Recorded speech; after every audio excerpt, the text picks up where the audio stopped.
দিনটা ছিল নীল ষষ্ঠী। এই যে সকালবেলা স্নান টান করে হয়ে গেছি রেডি, এখানে মেয়েও হয়ে গেছে রেডি।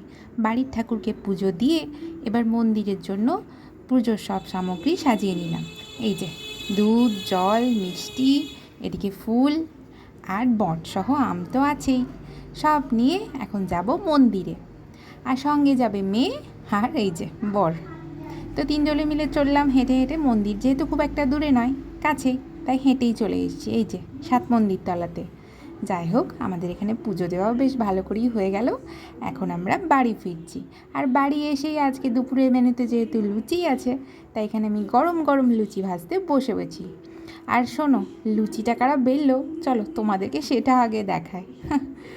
যেহেতু আমার বাবা মা এখন আছেন বাড়িতে, তাই বাবাই লুচিটা আটাটা পুরোই মেখেছেন। আর এখন এই যে আমার বাবা আর আমার মেয়ে দুজনে মিলে বসেছে লুচি বেলতে। তো চলো, আজকের মতো ভিডিওটা এখানেই শেষ করছি। ভালো লাগলে লাইক করে দিও, চ্যানেলটা সাবস্ক্রাইব করে দিও। দেখা হচ্ছে অন্য একটা ব্লগে। টাটা।